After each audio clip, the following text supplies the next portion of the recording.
Steve, I mean, always good to see you. You too, Mike. We've Lovely, done many a pop quiz together, especially the main big one that people talk about still after all these years, Spandau versus Duran. Yeah, that pop quiz gate, you mean. Yeah, that's right. Everyone talks about that and said, how did you let them guys beat you? Well, there is a certain faction that don't believe that they won fairly.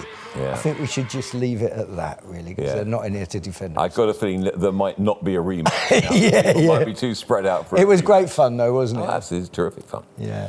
Now, on the instrument front, I mean, when I was a kid, we all wanted to play guitar because it's a cool thing to do. You play guitar, all the photographs, you look good. You think, and at school they say, what about a brass instrument? Say, no. All the photographs, you look like a frog. You know, you don't want to look like that. You picked an instrument. Well, you've got to try and look cool whilst blowing your heart out and picking away all night. Yeah, that's true. Why did you go for the sax? It's not my first choice. It's probably the third. I wanted to be a drummer. Couldn't afford a drum kit, lived in a block of flats, that kind of stuff.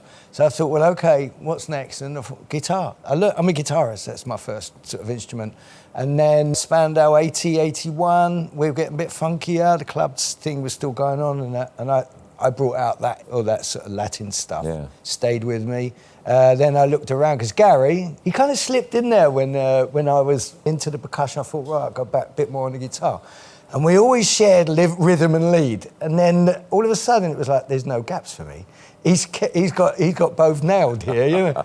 All right, I'll look around for another melodic instrument. And I thought, it was nearly a trumpet, and I thought it's a bit limited as to its versatility. So did you learn to play on the I just bought it 6 months before recording the true album. And you just learned to play like that? Yeah, just...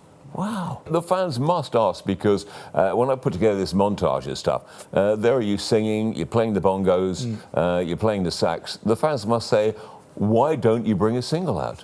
Well, but you know, I mean, especially for the Heritage chart, I've got so many songs and that are remained unfinished. A lot of them is because I play them live. So any of my songs, I don't need to record the things I play on it, and the vocal, or sing, or the guitars and that, because I do them live and the sax. But that means I can't play them to it. So I'm really got to sort of consolidate everything and get my backside into gear with that, and have a book and all that. So I'm working on a book. I'm pulling everything together now, all the stuff I have got. And then hopefully maybe we can sit here in the future talking about a single or something. Indeed, no, I think you're good at it. And yeah, you've got a whole army of fans that travel. Well, they sort of use my gigs to meet each other. And you get people literally from Australia. Sue McGinty comes, she rings up Rebecca Slight, who's in New Zealand. And then they come from like Chile and Japan and Hong Kong, you know, Lily Chan. And they all ring each other, and they see who else is playing as well. So maybe Gary or Martin doing something, and Tony, and you know, make a sort of 2 weeks holiday of it. So it's great for them. And I know them at every gig. They make it great for me when I walk out on stage, because I'll never have to worry about what to say. Because I say, oh, hello, oh, well, and we're off and running, you know. Yeah. It's great. It's a real family sort of vibe, really. And, you know, they're all hopefully going to come over for the tour. I've got a tour at the end of the year in October, all of October. It was meant to go out this February, but COVID kind of put it back. Yeah. My love for Spandau and my love for the first album we ever recorded, Journeys to Glory. Yeah. That was 42 years ago now. And unbelievable. Yeah, so I'm going to go out and I'm going to, with my band, perform the whole of Journeys to Glory with Spandau's blessing. And, you know, because it's a great album. I think it shouldn't slip by unnoticed. So I'm going out on a UK tour in October.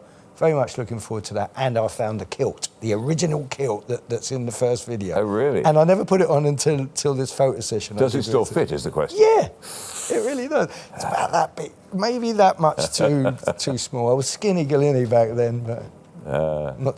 certainly look forward to the tour. Look forward to the single. Look forward to my copy of the calendar that starts in March as well. And Steve Norman, as always, brilliant. Let's take a look at a montage, a bit of honking going on here. Always believe in your soul. You got the power to know you're indestructible.